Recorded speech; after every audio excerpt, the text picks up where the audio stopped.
Tell me about your representation. I mean, what parts of that legislative agenda are you most proud of for this last legislative session, 2019 legislative session? What legislation of the 23 bills or 24 bills that you brought, which ones are you most proud of? I got to say, I love all my children equally, all 23 or 24 of them, but I can't remember how many there are. There's the general sense of, and this goes into what I was talking about, I brought those bills because I promised to represent my community. And I got to tell you, as my biggest concern starting out running for office was not taxes, but everyone talked about the unfair tax burden. So I brought a bill that would have taxed second homes, mostly owned by out-of-staters, above $1 million by like 0.25%. It would have completely wiped out any tax liability at the state level for everyone with a home under $400,000 in the state. And it would have brought in money from out of state to invest in our economy. Now, that didn't pass. But that moved the ball forward on ways to talk about tax policy that benefit people who work for a living and that benefit Montanans. And I'm proud of that. I'm equally proud, and what I was talking about before, mobile home law is like the ugly stepchild of the way we talk about landlord-tenant law. And I know this is boring, so listeners, stay with me. But if you have a mobile home in the state of Montana and your mobile home court is sold, you have 6 months to leave. Many of the contracts that people sign with the mobile home court owner or your landlord, essentially, you have to agree to have a single person to move your house. Now, these things don't move, really. They're mobile homes, but they haven't moved for 20 years. So this is, in many cases, people's only asset. I mean, think of anyone else. What's your biggest asset? Your home. It also matters because it keeps you warm and dry. And what happens is these places are sold off, and you have 6 months to get out. Imagine having 6 months to leave your home. You own the building, but you have to take it with you. And you have to use the mover that the landlord requests. And that's impossible. And so what you do is just having houses being bulldozed. You have working people being made homeless so that you can build more McMansions, essentially, in the outskirts of Bozeman and Missoula. Yeah, and this isn't just a problem in Missoula. I mean, we're seeing this in areas throughout the state that are experiencing rapid growth and development where affordable housing is a major, major issue for low and middle income people. Well, I would say almost everybody. I mean, low and middle income people. I mean, a living wage in Missoula County is $14.41 an hour, and that means you have to also have benefits. I don't make that. I certainly don't as a legislator, but I don't know a lot of people who don't. And they would call themselves comfortably middle class, but I don't think they're comfortable. And if you really talk to them, like I did going door to door, you'd realize that they're not. Going door to door, especially, I would walk up to houses and I think whenever you go up to a place as a politician, you size up essentially what you're going to talk about. And one would naturally assume that if you see a nice house that one day you want to have, like I would go up to a place like, wow, nice porch. Like, I want to have this place. This looks great one day. Like, I know I've made it if I live in a place like this.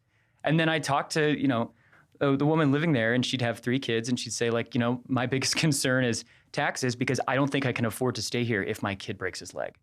And so we saw all these things coming together where healthcare was too expensive, deductibles were too high, people couldn't afford the mortgages on homes that were overpriced relative to the amount of money they made, and taxes were squeezing them from the other end. So you have people who even look comfortable, especially from my perspective as a legislator. I was impressed with what they'd done. But even then, they're still worried about what's going to happen at the end of the day. And that uncertainty is the last thing I think people who are working as hard as they can to make certainty for themselves and their families need. So another issue that you brought up that got you some attention during the legislature was recreational marijuana. Talk about your position on that, and looking forward at the U.S. House race a little bit, how you think that plays statewide in terms of, this has been a controversial issue in Montana since medical marijuana was first passed by voters in 2004. Talk about why you think that marijuana should be legalized recreationally, and what your specific proposal was. Sure. So one of the things that was really interesting was going door to door, which I keep talking about, but that's because it really was the foundational part of this. People would talk about taxes, and then oftentimes after that, legalizing marijuana. And this is, I have to tell you, this is not something that was on my radar at first. The issues that face our country and our state are huge. And truthfully, I had not given this as much thought, but it was what was on everyone's mind. And it was the one I pushed back on. I hesitated to move forward on this. But then I realized that I'd made a commitment, not as a Democrat or Republican, but just as a representative to represent what people wanted. And so I brought a bill to legalize recreational marijuana. Now, Montana has a really unusual history here because we're the only state in the country to have 2 ballot initiatives approved by the voters allowing medicinal marijuana. So the people are there. and at least my constituents are there, and I would argue from my informal survey of talking to everyone 5 times, that they want to see the government not involving themselves in what people do in their private lives in this case. And so I brought a bill because my concern is that the national issues are moving really far forward. You've seen Colorado, you've seen Washington, you've seen California, you've seen a host of states, and truly the majority of Americans live under recreational marijuana law at this point. We need to have a Montana answer to what's going to happen nationally. And so I brought a bill that I found to be, I think, like 74 pages. It was, a small, I would say a pretty large book on how to do this in a way that learns from other states and moves us forward in a way that we can have a Montana solution to what seems to be a national problem. So I wanted to ensure that it was, the state was able to, of course, make money off of this so that we could plug some of the budget holes, because it can be a real bonanza for different places and can really decrease taxes as well on individuals. But more importantly, that it's done safely. And, having read and talked to people who were part of implementation in Oregon, Washington, Colorado, I don't want things marketed to children. It shouldn't be candy. We don't want to have multinational corporations coming in and forcing this on people. We just want to make sure that people have the maximum freedom to do what they want as long as they're not harming their neighbors. When you talk about safety, I mean, one of the big concerns with legalization of marijuana is that it's so much harder to detect when somebody's high on marijuana than when they're drunk on alcohol, for instance. How do you address the safety of impairment with marijuana, and what's your solution to that? Well, truly, there is, and we addressed this in the bill. Impairment was a big issue here. And like I say, when I want to pull this back a little bit and more talk about my intent with this bill was to spark a conversation. There was absolutely no way this was going to pass. And if you want to watch a legislator and see how true legislative things work, you go on the state of Montana's website and watch everyone always say, hey, this isn't going to pass, but I want to get this idea out there. Because what I think is so important too is to use the resources of the state and the legislature to explore the avenues that the citizens can go, and then they can take it where they may. So right now, my concern was things such as impairment, making sure it wasn't marketed to children, making sure Montanans were the ones profiting off of this and not multinational corporations, making sure the medicinal marijuana laws were protected as well. And in doing so and having a hearing, we were able to air a lot of the concerns, I think, from the law enforcement community, but also from the community of people, patients who use medicinal marijuana for legitimate purposes, and then also of people who want to be able to do what they want without government interference. And that moved the ball forward such now that I believe we have 3 separate ballot initiatives coming forward. And you are seeing the resources that I was able to bring to bear as a state representative being used in those pushes. So what I think, if there's anything that's been a success with this, it's that I was able to get something that my constituents were concerned about out in the open, and now it is being discussed and it's going to be taken to the voters. And so when we talk about impairment, we talk about safety, we talk about taxes, we talk about law enforcement issues, we talk about making sure Montanans profit from this and not multinational corporations again. You're seeing that bill being the genesis of what is now 3 different citizen-led efforts to get this before the voters. And so I think it was a success because now we're going to have a free and open debate about this because we have to move forward, because if not, federal law is going to come up and catch up with us, and it's not going to be to our liking because it never is. So talking about federal law, you're running for the United States House. Before we get into why you're running for the House and your opponents in the primary, I want to sort of play devil's advocate here a little bit. There's been a lot of talk on the Republican side this election season about the concern over this, they call it the Republican shuffle, this idea of candidates who are already in a position where they're the incumbent and have opportunity to run for re-election, seeking a different office, a higher office. We see that with State Auditor Matt Rosendale and Secretary of State Corey Stapleton both running for the United States House. It's currently occupied by Representative Gianforte, who's running for governor.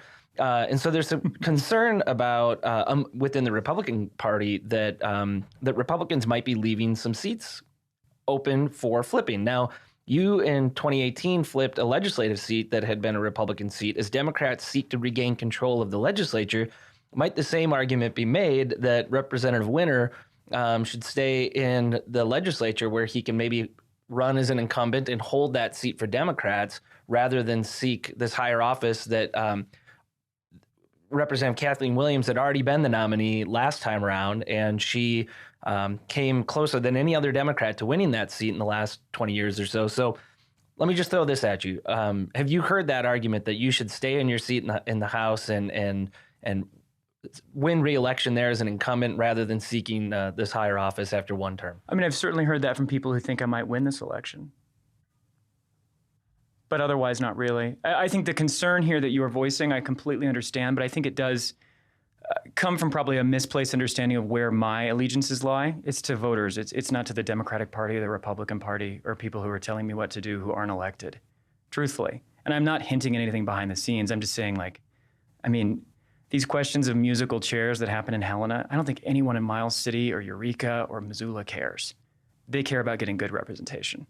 And what's the best way I can represent my constituents, not only in my district right now, but in Missoula, in Montana in general, is by running for this seat and winning it. Because right now, it's not a partisan question.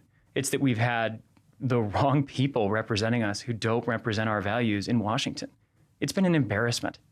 And I am tired of having me and my family and my friends and my community be represented by people who truly don't share our values. And that's a nonpartisan statement. Almost every candidate that I've talked to talks about Montana values and that they sort of know what Montana values are. What are Montana values? How do you articulate what Montana values are and what makes you the best candidate to represent them, more so maybe than even your Democratic counterparts who are also seeking this office? Thanks for the question, because I think it really gets to the heart of the matter. Every politician is going to use the construct of saying, I have the values that you have, vote for me. Here are the values of Montanans: community, neighborliness, we care about one another, and we care about the state. It's that easy. Now, we have different answers to the questions of what that actually means, but in my case, and I think in the case of everyone you're going to talk to, does anyone think that the government's doing very well right now? Do we feel that we're in a position of strength as a state or as Americans? Because I certainly don't feel that way. And as someone who's one of the younger generation of leaders, and I'd say the next generation of people who are going to be involved in running this state and this country, I am tired of watching everything fall apart and then have both Democrats and Republicans kind of put their arms up and be like, well, that's just how it is. We choose the life we live and we choose the government we have. And I am tired of having us choose mediocrity or having us being basically bulldozed into choosing one of two possibilities that have been put before voters before. How is it possible that in Montana, a place where we are still building this society here, we're still nascent. We're watch what's happening to Missoula and Bozeman, Kalispell, everywhere. This place is still growing. We have a chance to build something even more special than we already have. And we continue to put forward the same people before. I mean, of all the people running in the congressional seat at this point, there will be a combined at least 9 attempts at statewide races. And you're saying that the current needs of the moment mean that we have to just look to the candidates of the past? I just don't believe it. And I truly don't think it shows a very strong political class of people who are working for these things. And that's regardless of party line. So I want to get into your policies and what it is that you would like to accomplish as a member of the United States House if elected. But first, we are in a whiplash news cycle where almost every time you turn around, you think that the news that you hear about in the morning might still be the headline in the afternoon, but there's something else that's come up. So we're recording this podcast ahead of time, right? So it's hard to predict what will happen between now and a week from now when this thing publishes. But as of today, one of the major questions facing Congress right now, and particularly among Democrats, is to impeach or not impeach the President of the United States. Based on the information you currently have as a member of the public and not a member of a committee considering impeachment, where do you stand on impeachment of Donald Trump? Well, I think it's so important. And of course, I'm glad you asked this. So I've already written an op-ed and spoken extensively about this. The Congress has oversight responsibilities as a co-equal branch of government over the executive. That is a non-political statement. That is the truth. Now, I don't understand how you can possibly think that the congressperson that you want to elect is going to stand up and fight for your values if they won't even fight for the institution they really want to be a part of. So it's clear that what is occurring needs to be investigated. Articles of impeachment need to be brought. And that's not because I have particular animus toward President Trump. It's not because I have particular love for anyone in Congress. It's because the system must work. And if the representatives that want to represent you don't have the spine to stand up and say that, how can you possibly expect them to have the spine to stand up and fight for you as well? Because this is a baseline part of the oath we take for this job.